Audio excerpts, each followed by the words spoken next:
Vous êtes en décryptage sur Africa 24. Nous recevons dans cette édition Antonio Pedro, secrétaire exécutif par intérim de la Commission économique des Nations unies pour l'Afrique. Avec lui, nous discutons des enjeux du développement durable, de l'économie bleue pour les États insulaires et côtiers de l'Afrique. Merci d'être présent une fois de plus sur Africa 24, monsieur. Always a pleasure to talk to you. Vous avez participé aux travaux de la conférence sur le futur bleu, tenue du 12 au 14 juin 2023 à Moroni, à l'Union des Comores. Quelle a été l'importance pour vous de prendre part à cet événement?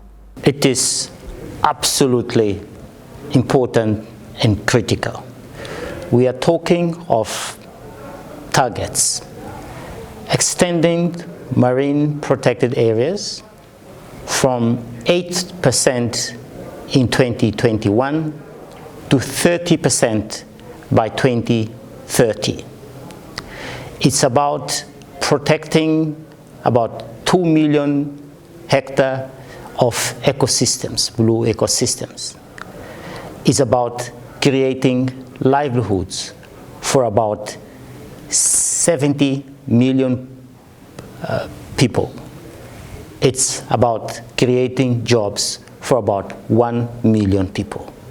It's about implementing the Great Blue Wall Initiative, which we launched in Sharm el-Sheikh in COP27. And we are doing this in a particularly important moment where the President of the African Union Commission is the President of an island state. So we are here as part of a group of other development partners that have the blue economy at the center of their work. It's about moving from ideas to action. L'économie bleue serait un moteur économique majeur pour les pays insulaires. Les Comores ne semblent toujours pas tirer le meilleur parti de cette opportunité, comme d'autres pays comme les Seychelles. Quelles sont les mesures à prendre par les Comores pour faire de l'économie bleue un contributeur majeur au produit intérieur brut du pays? First, the highest authorities and the government have already recognized the importance of the blue economy, and that's important. Political will. Now is about translating that political will into real action. There are projects aimed at combining climate action with the development of sustainable livelihoods and, of course, increasing jobs. And this is at the core of this, the blue economy. It's about, as I said earlier, expanding the area of conservation of marine protected areas. But that alone, if you do not strengthen the value proposition of that goal, it can be an elusive goal.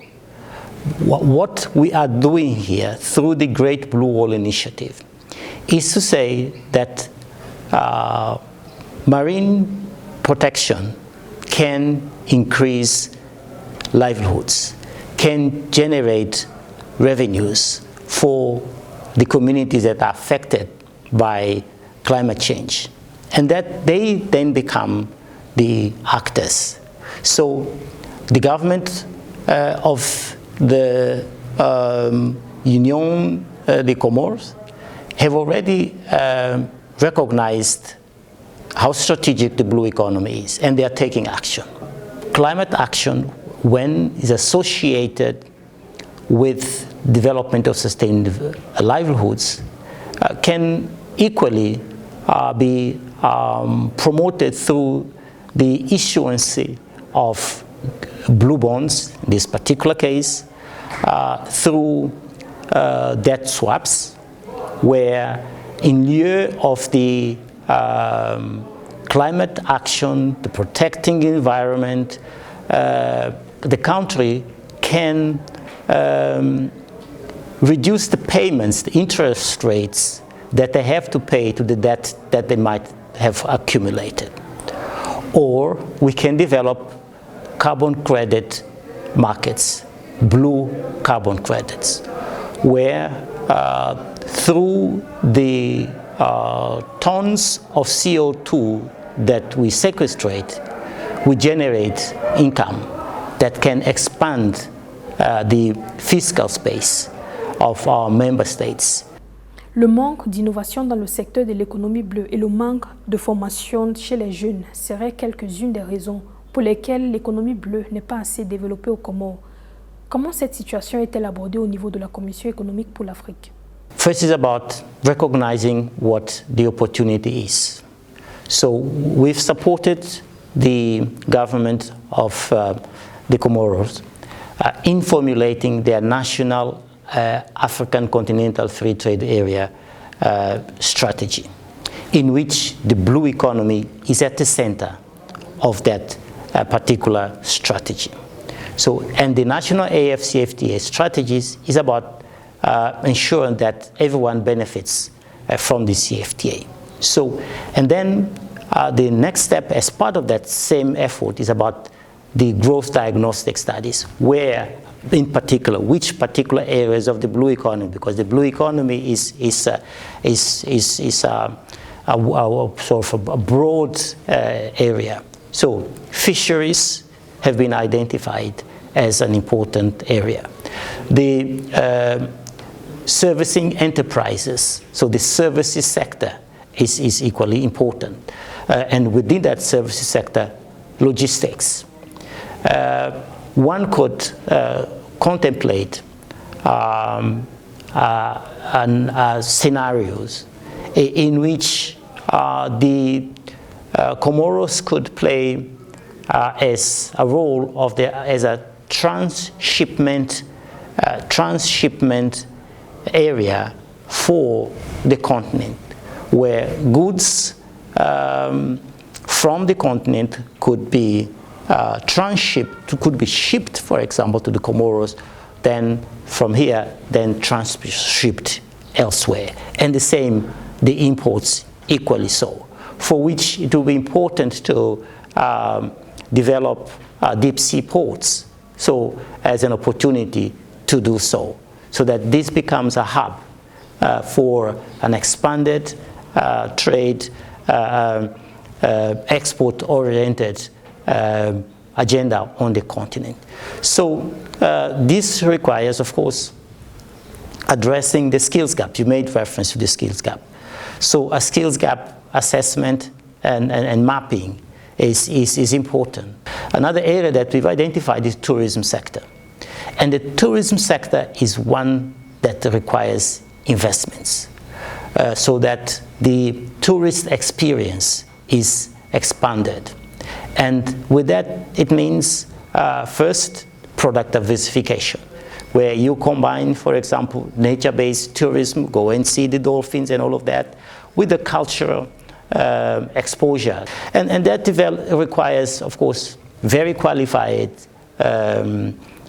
cadres, staff, so training. The services, yes, has to be of high quality so that you can attract and retain your tourists so that they come again and again to Comoros. Vous êtes allé sur le terrain pour voir comment les agriculteurs locaux et d'autres acteurs économiques s'adaptent au changement climatique. Quelle appréciation pouvez-vous en faire? Y a-t-il des recommandations? I was very pleased to have been given the opportunity to go do that field visit because it was a demonstration of what would be possible if we are better aware of the opportunities out there. Some of the things that we advocate at the level of ECA is what I call document, demonstrate, and replicate. Through our think tanking function, we provide evidence-based analysis. We document experience and case studies from other places in the world and from Africa. And then we create opportunities for peer learning so that all of those, that evidence, those analytics that we document can then be available for others. We demonstrate also, we have our own pilot projects. But again, for us to be able to achieve change, transformational change, we need a movement. We need that those pilot cases can be replicated. So what I saw here on my arrival in the Comores was indeed a demonstration of what is possible in terms of adaptation, both in terms of agriculture, new species to livestock, and so on and so forth. This is important. Antonio Pedro, secrétaire exécutif par intérim de la Commission économique des Nations unies pour l'Afrique. Merci d'avoir répondu à nos questions. Merci à vous d'avoir suivi ce décryptage. Restez sur Africa 24 pour les prochaines éditions.